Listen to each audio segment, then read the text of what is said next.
the Sports Reverends podcast. My name is Dan, and I'm joined with my big bro. We know him as the coach. His real name is Joel. He is a coach not only on the basketball court, but also in the stock markets as well. And boy, do we got a great show for you today. It's been a couple of weeks since we've been here, and there's a lot that's gone on. You know, a lot of podcasts, they give you something to take away. Some make you laugh, some make you learn history. Some teach you how to get your gains at the gym. Some help you make money. Our podcast, we have something to offer you that's better than all of that put together. I know that sounds absolutely mind boggling. Maybe it sounds like a gimmick, but I'm telling you, from our life experiences of going through the mud, going through all the different challenges in life, we want to point you to the source that has helped us through every problem of our life, the solution to every challenge and problem we've ever gone to.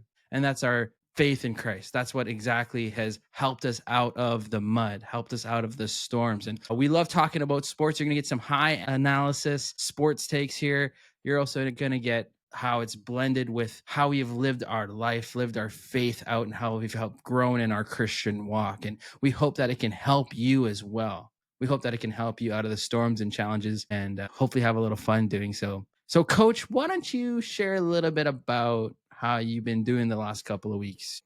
First off, Happy New Year to everybody. It has been a few weeks since we podded, but it's been good. Christmas was good. I think it's the first time the entire Indian family was together for a Christmas with the Yeah, I little think nephew. so. So that was fun. Mom cooked an amazing meal. New Year's was fun. We saw a Raps game to start the year already. January 1, big dub. Yeah, actually we saw two. Big dub January 1st, and then I lost to the Knicks, but that's okay. Starting the year off right, so it's been good. It's been good. How about you? How the last couple weeks been? Anything exciting, fun? Yeah, it's been pretty good as well. I got at the church, Christmas and New Year is pretty busy, so it was great to get away a Yeah. couple weeks ago to Niagara Falls. Got a little refreshing. Well, it was just like a cabin just outside Niagara Falls, and a little remote area. Got to bring the dog and hung out with the wife, and it was just nice to refresh that way. And then got back to it here, and it's gotten like it feels like I'm back in Winnipeg. That's how chilly it's been and how much snow there's been. What's going on? What's going on? I thought we got away from all this stuff in Toronto. No, we're a little soft though. We're a little soft compared to our Winnipeg friends because It's hasn't hit true. -30 yet. Hasn't hit It's -30. true. But yeah, today we got a great show for you guys. Our quick hitters as always. We're gonna go through our Super Bowl thoughts. It was an unexpected game overall for sure, and surprisingly, a very very busy NBA trade deadline. We'll break down some of the trades, not all of them, but some of them, and of course the best part of the show, the real talk section. Where we're gonna talk about identity and truth, and what does it all mean, and how you should tackle some of those difficult questions and conversations. So why don't you start us off, Dan, with some of the quick hitters here? All right, we're starting with that Super Bowl 59 Philadelphia Eagles. Blah! They defeated the Kansas City Chiefs 40-22. The NFC East is going to be a beast of a division this year. Just as surprising as the Chiefs getting blown out in the Super Bowl, Luka Doncic, Maxi Kleber, Markieff Morris have all been traded to the Los Angeles Lakers for Anthony Davis, Max Christie, and a 2029 first-round pick from LA. I'm excited about this next one. Brandon Ingram, who was just traded as well to the Toronto Raptors, now has signed a $320 million extension. We finally have a closer on the team. We'll have to find out. Eagles offensive coordinator Kellen Moore gets a promotion to the head coaching job of the New Orleans Saints. Lots to fix, but a good opportunity for him. And Clayton Kershaw is signing a 1-year contract with the LA Dodgers, joining Cy Young winner Blake Snell. All right, help me with this, Lord. Yoshinobu Yamamoto. Ooh, no Shinobu. Yamamoto. Tyler Glasnow, Rocky Sasaki, Tony Gonsolin, and Dustin May, and maybe Shohei Ohtani. Look at that pitching lineup. The rich Unbelievable. get richer. Oh yeah, forgive me for messing up all of those names. I Coach, think that was before we half the go fun any of me putting it further, in there. yeah, I think you set me up there a little bit, but that's okay. Why don't we handle some business, Coach? Let's take care of some business. As you mentioned in our little preamble monologue, I am a coach of the financial world, and my job is to help you cut out the middleman. If you're looking to figure out what to do with your TFSA or your RRSPs, if you're looking to find a steady second source of income, maybe plan for a wedding, a first child, kid going to college, or if some of these things just make zero sense to you. My job here at Train to Invest is to help you, the novice, learn how to trade in the stock market. We take our quote here is novices to experts, and you cut out the middleman and your return goes through the roof. So I'm here to teach you a set of skills, a specific set of skills from our good friend Liam Nielsen. But and it's about how to free yourself and get that financial freedom that you hear about on the news all the time and in commercials, but don't understand how to get there. So if you want to check us out, www.train2invest.com, train2invest.com.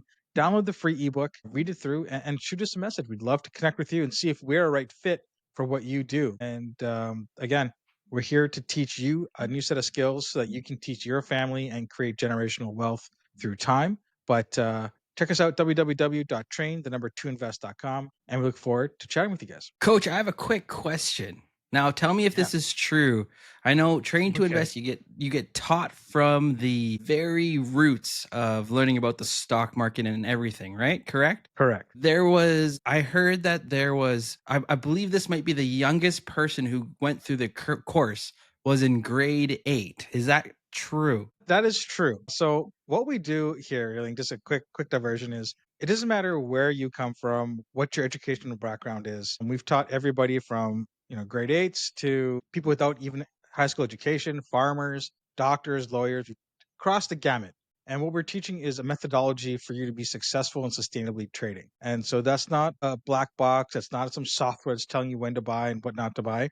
It's about teaching you how to make informed decisions and taking control of your finances for the future growth. Oh, that's unreal. Unreal. I heard that this grade 8er is like put himself through university and all that stuff. He's done really well. Yeah, he's set himself up for a life of success, and he's got a set of skills which he can teach to his family when he starts that family, and he's definitely starting ahead of the curve for sure. All right, financial freedom. I love it. All right, what's up first, Coach? Let's go. Ooh, let's talk about Super Bowl. What were your initial thoughts as we watched the game together in the George Brown building? I was totally shocked. I expected a competitive game, and I chose the Chiefs to win. So clearly, my expert analysis needed a little bit of revision here. I even shouted it out in the morning service at church that the Kansas City Chiefs were going to win. I did say something I thought that stuck out pretty well. That was pretty good analysis, was that both rookie players, key rookies on each squad, were going to have some big roles to play. And both Cooper DeJean, pick 6, played great all game long. And Xavier Worthy for the Chiefs also played pretty well. I think he got 2 touchdown catches. So they both have promising careers. No one at church understood my joke about Cooper DeJean being one of one, the new white corner, holding it down. He's in a category of his own, but that's okay. That's okay. I was just shocked by the game. Overall, it was a sleeper of a game. I felt like the game, even leading up to it, didn't have very much juice. The NBA trade deadline was more exciting than the lead up to the Super Bowl, and then especially the Super Bowl. Yeah. That's an interesting point, because I know there was many people who were saying, why not move the trade deadline earlier? Why even compete with the Super Bowl? Because let's be honest, the ratings for the NBA have been not so great. Not so great. And there are also conspiracy theorists who believe that the guys who bought the team from Mark Cuban are going to move that team to Vegas because they're into casinos, and that part of the deal to move that team to Vegas was to trade Luka to the Lakers in 2 years, blah, blah, blah, blah.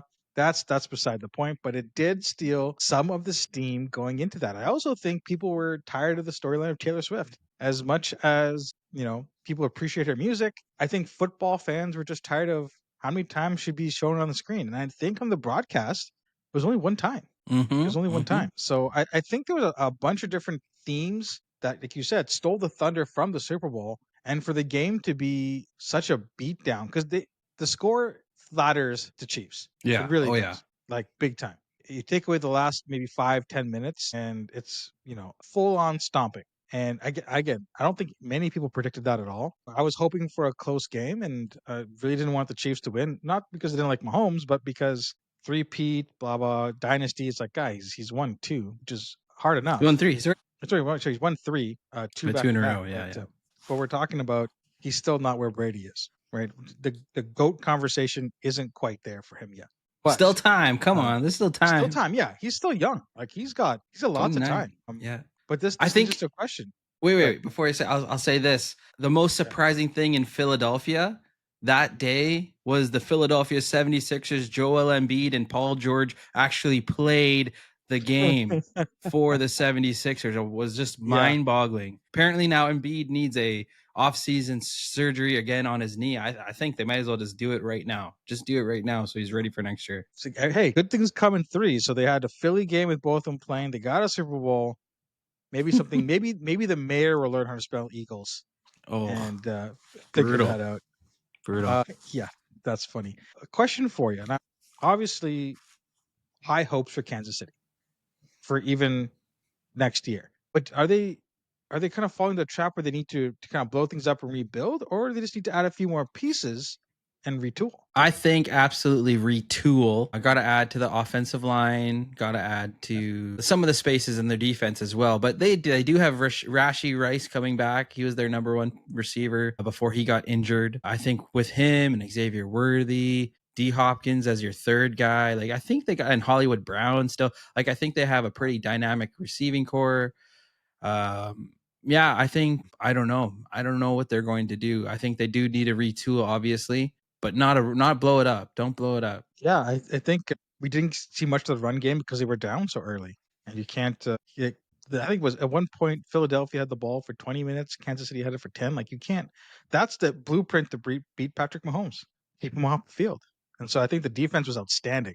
The Yeah. defense was Oh, outstanding, and the play calling by the defense was incredible, absolutely incredible. I'll give you a stat that may blow your mind as well. Sure. That Eagles defense, they didn't call a blitz once that whole game. It was their front Wow, line that is getting the wow. pressure all game. Not one blitz called. Like that's unbelievable to me. To be able to have your 7 guys in the back, sit back, hold down the receivers, and have your front line just destroy Patrick Mahomes. Like that is impressive.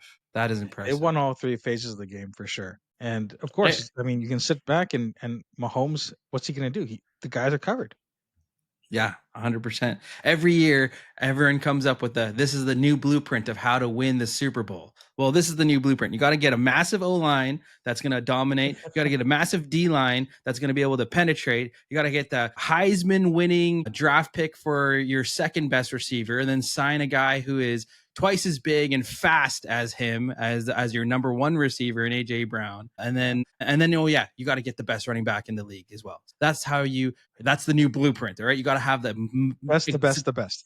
the best of the best, and only a good quarterback. I don't think you need an elite one because Jalen Hurts, he proved that he's very good. He's very capable. Yeah. So Yeah. he's. I Well, would still keep him out of that's a that great elite transition. conversation. Yeah. Okay. Yeah, Go I think ahead. that's the next transition is have we changed our opinion of Jalen Hurts? Right? If you think about the beginning of the season, he looked like the liability for this team. And the coaching play calling was also an issue as well, but he had a fairly strong playoff run, all things considered. 100%. The last 2 weeks gives him all the juice that he needs to show that he's in a category of. I still think Mahomes is the best. I still think Lamar Jackson, Josh Allen, Joe Burrow are a tier above him, but he has this clutch factor which he's showed both Super Bowls that he's played against Patrick Mahomes, he's outplayed Mahomes. And he knows to pick his spots, right? He knows to pick his spots when to run the ball, when to be conservative, and you have to give him props. You have to give him props. If the Philadelphia Eagles had lost handedly to the Chiefs in the Super Bowl, Coach Sirianni probably fired, my Yeah. opinion. Well, absolutely. Probably Yeah. We fired. talked about that. And then we're looking at Jalen Hurts as the most pedestrian kind of quarterback. Mm. But hey, he showed that he can step up in those moments, hit the long ball, make the right choices, and he's cemented himself as their franchise for sure. Yeah, I think he builds a lot of confidence at an early age, and he's surrounded by a quality team of veterans as well. So I think they're going to be in the mix next year as well. And that brings us to question number 3. Wait, can I How? say one thing? Oh, go ahead. I may have overspoken there because what do you do? Do you have to pay him the money that those top tier quarterbacks are going to make? Because if he doesn't have the weapons that are there, will he needs those basically is what I'm trying to say. He's not going to be a guy Yeah, that's going to elevate the rest. I think you have to be careful. I think in your contract discussions, he's obviously going to push for the max and try and reset the quarterback market. You have to, as a franchise, look at this and say, okay, if I pay this man let's just say $50 million a year, what does that do for the rest of my team? Can I still surround him with the right type of players? Like look at Burrows. They're talking about keeping one of those two receivers, right? Because they can't afford it. Can you afford a Saquon Barkley? Can you afford a massive offensive line? Some of these things are plug and play. Like, most cornerbacks plug and play. An O line, you find the right guy, plug and play. Quarterback is harder though because there's only 32 that start. Of those 32, maybe 10 are we'll call it 5 or 6 in the elite, 10 or 10 or so maybe can take it to a Super Bowl. get to the Super Bowl, and the rest are just filler, right? So if you have a guy who can manage the game well, who can, like you said, pick his spots, that's worth something. Now, is it worth Patrick Mahomes' money? Is it worth Daniel Jones' money? I think that's a red, like that's a scenario where the Eagles got to be careful. They paid Daniel Jones way too early, and he pooped the bed. Mm-hmm. He also had no weapons, and his best weapon left, and so he looked even worse this year. So I think that's a great question. I think it's hard because he does have a Super Bowl to his resume. That's definitely a challenge, but it's something you have to watch out for. I think that's a good point for sure. The last question here on football: how good is this NFC East going to be? Man, this Phillies reborn, Washington's deadly. They're only going to get better. They're still so young. The Giants stink, and Cowboys are like just above them. So the top two, if the Cowboys can ascend again, then maybe. But right now, it's just two good teams again. Cowboys aren't there. They're 7-win team, 8-win team. So Humbleness. Hear the humbleness. I love it. man, Jerry's I love it. broken me, man. Jerry Jones. He's broken a lot of guys. Broken a lot of guys. But that's all right. We'll talk about. I think we'll do an early contenders pretenders before camp starts, just to have some fun. But yeah, I think it's been a fun football season. I think one storyline you got to watch for over the next couple of months will be what are they going to do with that extra game? Are they going to cut another preseason game and another regular season game? How close are we to that? Because the Benjamins speak. The Benjamins speak. That's for sure. Yep. Oh, yes, they do. Okay. All right. So we had a crazy Super Bowl upset here. Something that literally broke my mind was the Luka Doncic trade. Totally. Like, you why don't you give me your initial thoughts? Give me your initial thoughts. I was just like everyone else. Like, did Shams get corrupted? Did he get broken into? Hacked? Because how is this possible? How is it possible you trade this young 25-year-old for a 31, almost 32-year-old now? Right? Like, he is. I know Luka's up for that $350 million extension. And if you do not believe in him to apparently because of his health, apparently, then why aren't you having a bidding war for him? Why aren't you having the biggest haul that you could possibly get instead of an old guy, an older Hall of Famer, and Max Christie and a pick or whatever? Like it's a shame. I think the Dallas fans are revolting. There was a fan that got kicked out of the game because he mouth fired Nico Harrison, which I thought, I think that's out of line. Like, why can't he say that? Maybe he used a curse word. I don't know, but even then, I'm sure there's stuff that's said that's way worse. oh, yeah, like the whole city wants him gone. They hired him extra security because what are they doing? What are they doing? I don't know how you justify it other than maybe the money side of things, paying him the $350 for the next 5 years. Even the money side of things doesn't make sense because the cap's going up. Mm-hmm. The cap's going up. So even if you lock him in, let's just say for $60 million a year, your cap is going to go up 10, 15 million every year. So that contract actually becomes more of a bargain, right? And then and if go ahead. I was just going to say, then the Lakers side of things, now they have their franchise guy for the next at least 10 years. He's only 25. Absolutely. At least 10 years. And assuming I thought they were going to trade LeBron. I really thought they were going to trade LeBron. But they didn't. Crazy. They're going to see how they do. I watched their game yesterday, and it just looks like they're playing the Jazz, so it doesn't really count. But it looks like they can work. They look like they can work. They just need a big man. But I just wanted to trade LeBron so I can become cheering for the Lakers again. All right? It's been said and known. Once LeBron came, I sold all my Laker gear except my Bryant jersey. But I just, I still have a heart for them. I just, I want to go back. Shout out to Kerry. Yeah, Kerry Jansen, man. What if you got traded to Toronto? That would have been really tough for you, hey? Oof. Don't do that, man. Don't do that. I think from the money perspective, it doesn't make sense. Bidding war part, you're absolutely correct. From the health perspective, if they're worried about him being a little chonky, you're also trading him for the guy who's going to fall over from the breath of wind and explode. The dude's hurt already. Anthony Davis is out again. And basically, Dallas' season is done. Totally. It's absolutely done. It makes Gotta zero fire their sense. training staff. Yeah, like it's a real mind bender. And what really kills me, is that David Stern jumped in and vetoed the Chris Paul trade. Hmm. Why isn't Silver vetoing this trade? Because Luka's gone to the Lakers, the biggest or second biggest market of them all, and he's there. You got an amazing star in Luka in LA. You got a Knicks team that's relevant again, right? So the two biggest markets in basketball are pumping right now. Are pumping right now. Did you catch And the highlights of their game yesterday, I or did did. you watch it? I did. Yeah, I caught the highlights. They look good. Like There's a lot of he brings a juice different there, you know? Like Yeah, he there's brings a excitement. different energy. Yeah, Yeah. brings a different energy. I saw on Reddit somebody broke down the play where he tossed that a floor length pass, Hmm. and you see Luca's head comes up. He sees LeBron, giant smile on his face, and he just tosses the ball up. And it's just like, man, I don't know. It's this trade is so mind boggling on so many levels that it questions what kind of backroom deals have happened. Right? True. Throws so much shade at the legitimacy of the NBA, because in no other sport would you see a prime time player move from a small market to a big market by trade, not free agency, by trade. A top So five for player. Like yeah, he's probably higher than that, but a top five guy yeah, who's 25, like it's crazy. it's absolutely nuts. It's absolutely nuts. I just wanted to look For at the all those, comparison yeah, between the way LA opened up for Luca and the way Dallas opened up for AD. They put AD, Dallas opened up with AD against the second best or third best, second best team in the league, Houston. So he got yeah, to go up against Sangoon, or however yeah, you say the last get that guy's name. He's all-star. I should know it. It's yeah. All-Star West. Tough matchup. Not enough time recovered from his injury, and they don't make a big deal out of it like they did. Look at how they did it for LA. LA, they put him up against Ooh. Utah. They had the After the whole Super Bowl, after the Super Bowl, all the shirts were lined out for every fan. Dirk was in yeah, the house. Lucas' family was there, yeah, it's and they called crazy, him out last in the announcement order. Just like which is that's wild. great branding, great move. Just they know how to get some juice going. You know what I mean?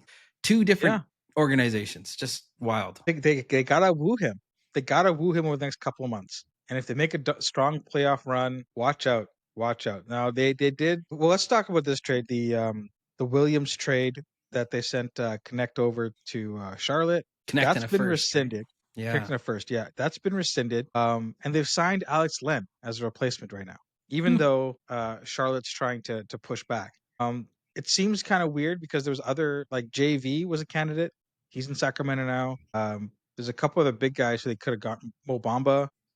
You just need a guy who can rebound Oh and yeah. play a little bit of D, right? So it's kind of strange that they didn't make a follow up, because they kept their picks. Didn't make a follow up big man trade for somebody who's going to last a little longer. Maybe they thought Williams was the guy, but he's injury prone.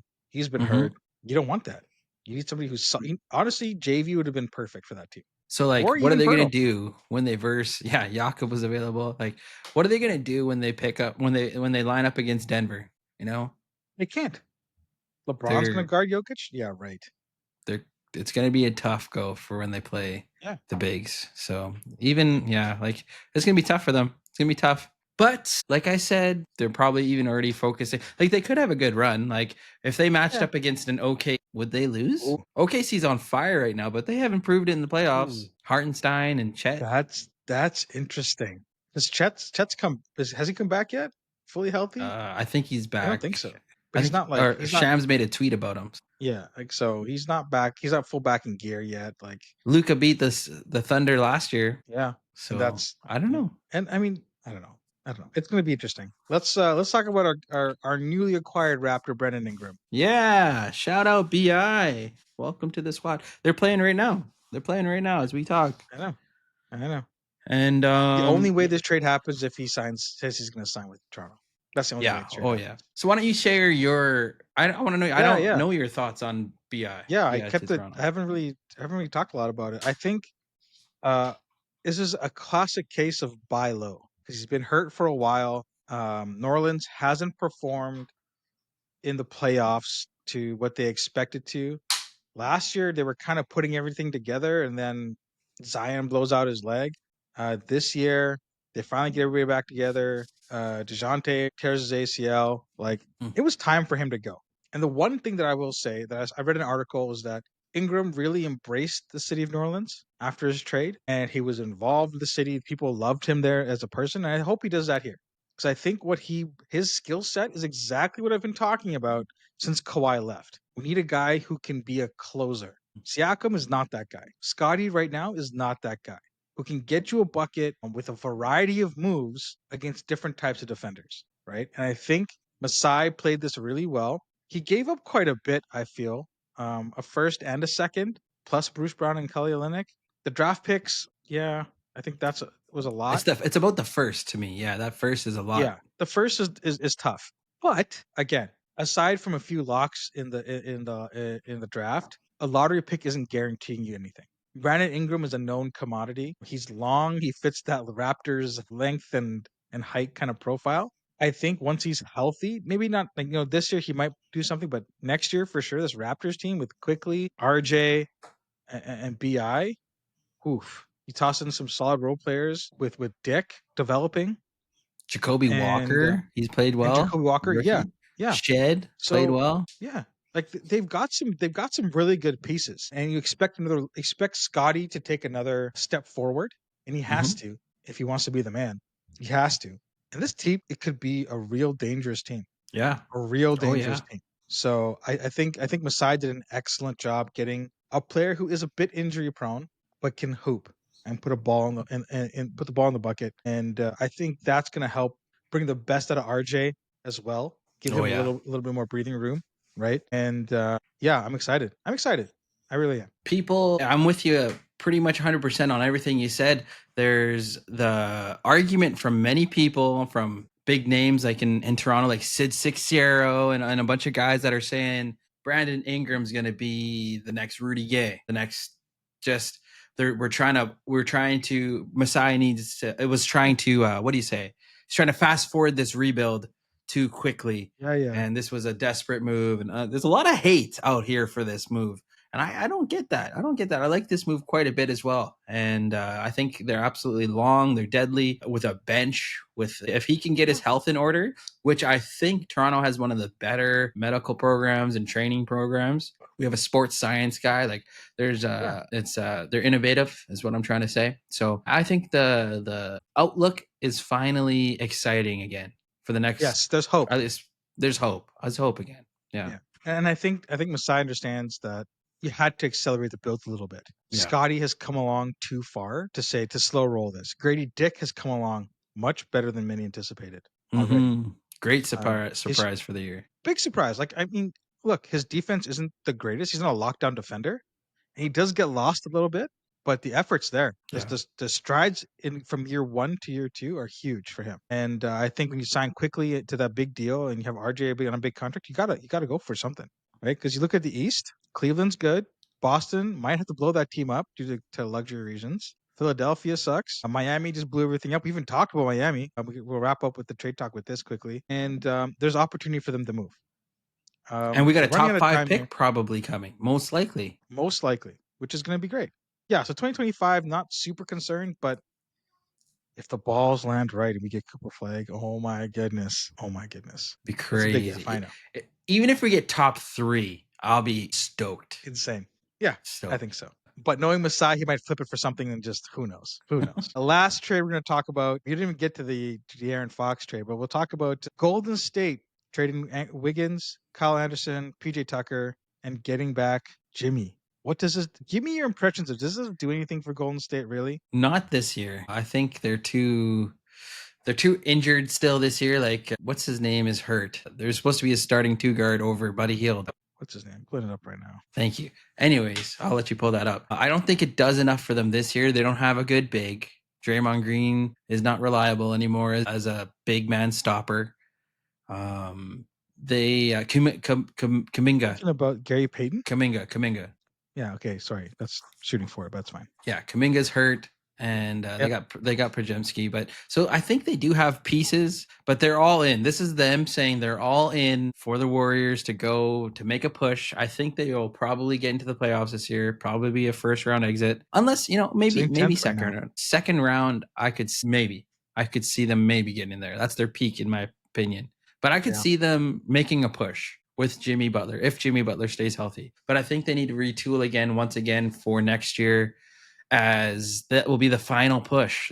Next year is the final push with Curry, with this old Jimmy Butler, and these young pieces, because this is it. This is it for him. So Yeah, well, he signed a 2-year deal. So you got Jimmy making 49, you got Curry making 56, you got Draymond making 25. Those are your isn't big. I thought Jimmy signed 120 for 60 for 120 for 2 years. That's coming in next year. I'm talking just for now this year. Okay, so that starts next year. Um, Okay, yeah, yeah. starts next year. So this Wow, is their core. This is their core. So they're cooked. They're yeah, they're cooked. locked in.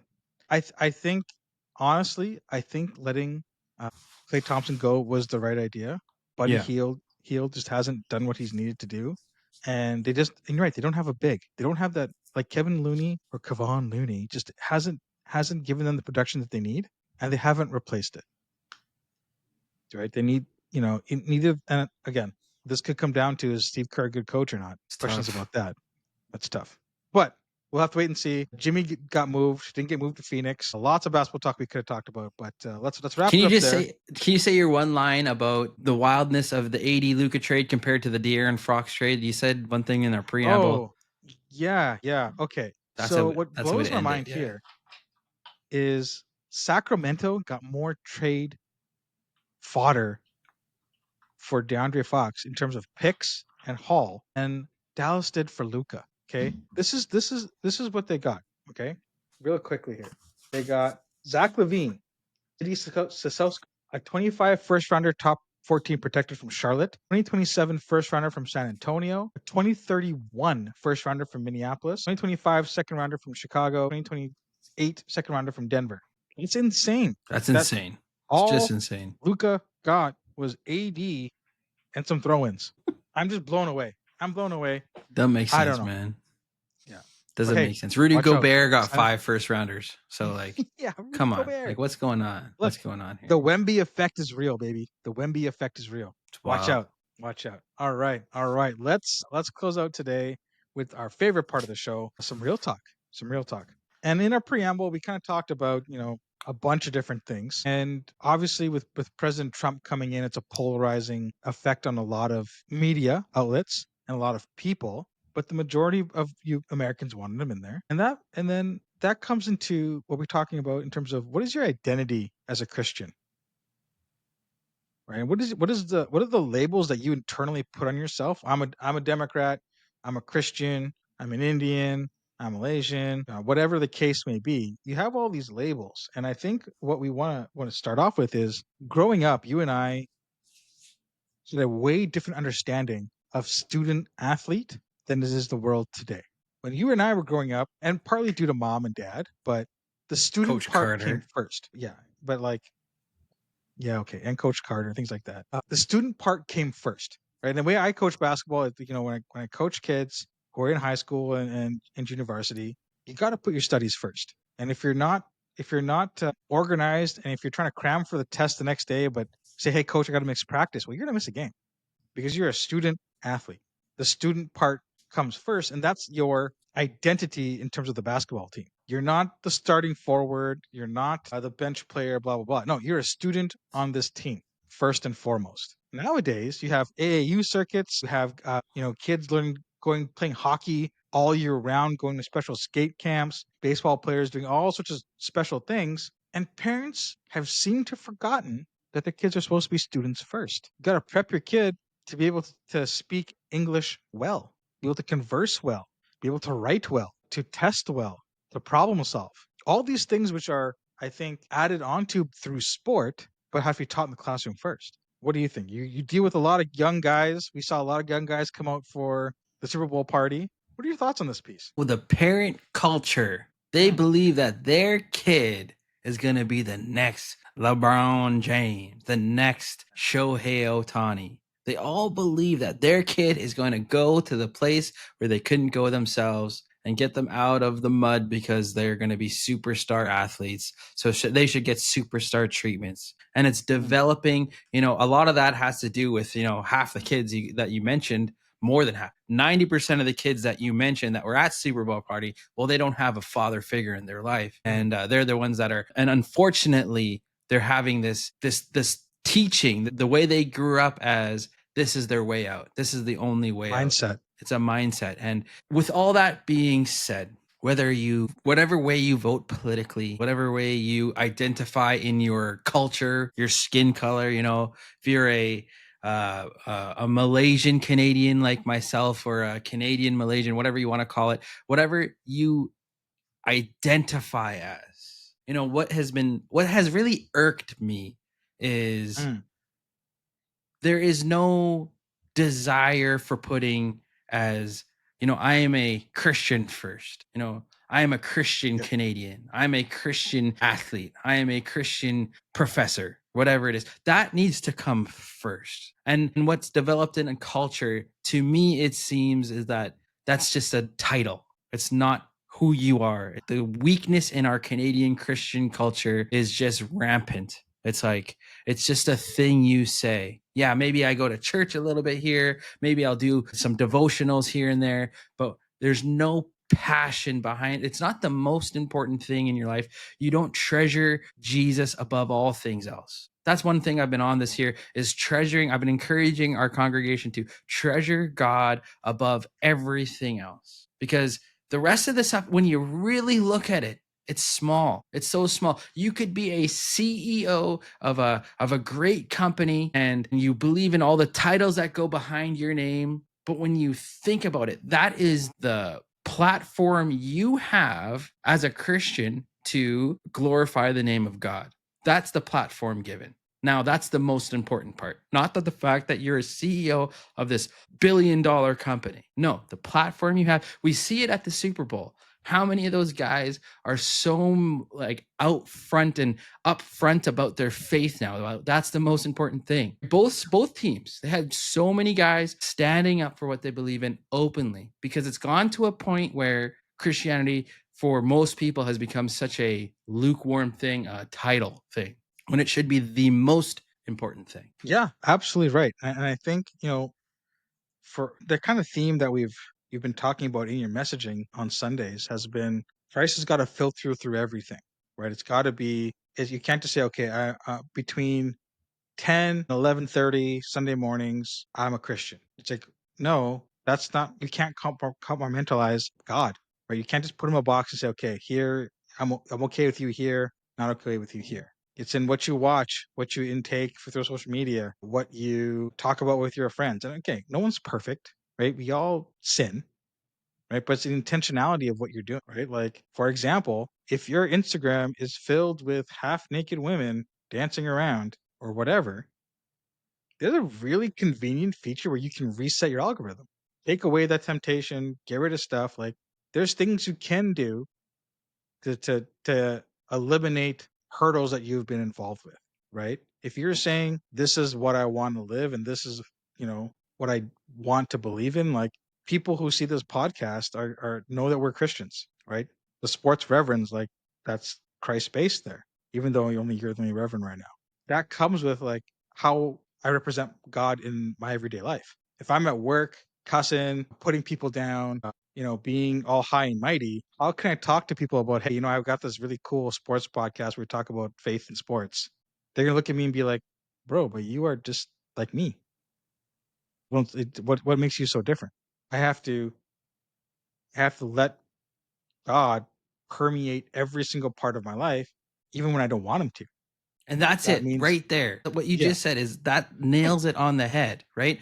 The Christian culture that I grew up in, and what I see like so rampant today, is a bunch of Christians that don't even rely on the Holy Spirit that dwells within them for everything they do, right? It is I will do this level of what the Bible has to say, and I'm going to do use my strength to get there. I'm going to do what I say to get there, instead of allowing the Holy Spirit to empower you, to lead you, to guide you, to use the gifts that He's given you. That's what I've been really wanting, even for anyone hearing this, to take a step deeper in their Christian walk. Don't let it be so surface level. This is like for those football players on Super Bowl Sunday, to in their interviews, in their celebrations, and all of things, they're not just saying I just thank God for letting us be here today. They're using the name of Jesus. They're saying this is what has helped me get to this place in life, and this platform that I have, whether I win or lose, it's way bigger than that. Right? This relationship you have with Christ will change your life forever. It's more important than any of this. They're really taking a next step deeper in their faith, and that's what's really, you see the separation happening in our world today, right? You see those that are having the title as Christian and those that have it as a lifestyle. Yeah, absolutely. And then I think again, it ties to being uncomfortable and being okay being uncomfortable. And you can still share your faith. You can still do all those things in the quote unquote real world outside of church in a respectful way, right? But it's okay if somebody gets offended. It's okay because at the end of the day, you don't serve some other person. You serve God. And if what the Bible says contradicts what somebody else is saying, you can be polite about it and say, I respectfully disagree. This is what I believe. But it doesn't mean you shy away from that, right? The worst thing as a Christian is that if no one knows you're a Christian, if no one knows what you stand for, you'll be surprised. Where I know a lot of media is talking about, you all you see, like on social media and in the news is uh, the loud minority, right? People screaming on television, ripping down signs, whatever. But there's a lot of people in the actual life who are more moderate. They want to talk about these things and have a conversation, not a screaming match. They want to talk about things because they're curious. And you need to be curious too. And you need to think about, what am I going to do in my private faith life to help me show God on a daily basis everywhere else, right? And things like making Him a priority. Like we have our famous, not famous, but like we have our standard Chandran dinner prayer, right? That's what we were taught as young, and that's fine, right? But you can't apply that same copy and paste to your private time with your prayer. Okay, I got 10 minutes. Whew, that was a struggle. Let's just stop. You gotta push yourself. You gotta want more, because we don't serve a small God. We don't serve a God who's limited by money, by talent, by the rules of this world. We serve a God who created everything. It's you who are putting limits on Him by saying, oh, you can only have a part of my heart. You can only have a part of my time, a part of my money, a part of my love. And I think that's kind of what I've been getting from your messages is on Sundays is you want to push for that encounter and you want to go past where you think you can. It's just like working out. You do that, you do your 3 sets of 10. You're like, okay, how can I do that fourth set of 10? You just try, right? If you're only used to praying for 10 minutes, try praying a little longer. Try spending more time with God. Try doing something a little different to to expand your box, because God doesn't have a box, and He wants you to try. He wants you to do more. He wants to be in a relationship with you throughout your entire day. Like one weird thing, I don't know if it's weird. Whenever I find a sweet parking spot, I always say, "Hey, thank you, Jesus," because like I don't like walking. I like parking in the far end of the parking lot and walking to the store. It seems kind of silly to thank God for a parking spot, but He knows my heart. He's like, okay, I can bless you today, so I get a close spot. And it's not that I'm saying thank you, Jesus, in a facetious way. It's like, oh, thank you, God, I found a great spot. Let's go. And it's having that, like I think you mentioned before, you know, praying continuously is part of how you just grow your faith, and you'll see God, and He'll do things in your life that you just won't expect and give you opportunity that you won't expect. We talked about this all last year, right? It's about pushing and being open and there's a word I'm looking for, but intentional with your faith. And that's kind of, we're starting the new year, even though it's kind of halfway through a lot of sports seasons, and we can kind of call this the halfway of our pod season. We're already into February, and I'm sure many people have broken the resolutions, but that's okay. Keep pushing, being intentional with God, and expecting great things from Him will really open doors for you. Yeah, I love it. I love it. It's better for us as Christ followers if we're being intentional, right? It's better for us to be a pebble in someone's shoe than for them not to know us as Christ followers.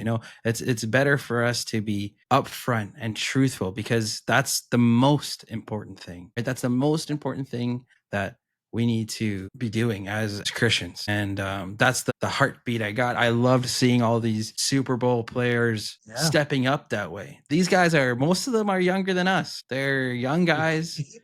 They Whoa, feel like they're we're not older, that but old, okay? yeah, I know we're not that old, but Yeah. they're young guys. They're young guys Young that guys, yeah. are living it out, and they're doing the right thing. They've had all the temptation in the world. Yeah. So Like I was I encouraged couldn't that way. imagine. I couldn't imagine being 25, having millions of dollars and not caving to temptation. Like that's a hard thing to do. Right? You're set for life money wise. You're young as an athlete, you're probably in pretty good shape. You have pretty women coming after you. Like you have to be rooted in your faith. And you know what's really cool to think about over the last couple of years? We've seen this sway or change at least going from anti-God, anti-traditional values. You saw a lot of I think of the Travis Scott thing, putting blood in shoes and satanic stuff like that. And now you got like so many examples you can think of in the last 2 years, especially of people coming to their podium talking about God first. Joe Mazzulla, look at the Paris Olympics, and where we had the crazy opening ceremonies, and then you hear the story about people from all across the world getting together and worshiping God before their events. Like you're hearing more and more, you're seeing it more on social media, and it's like this wave is coming.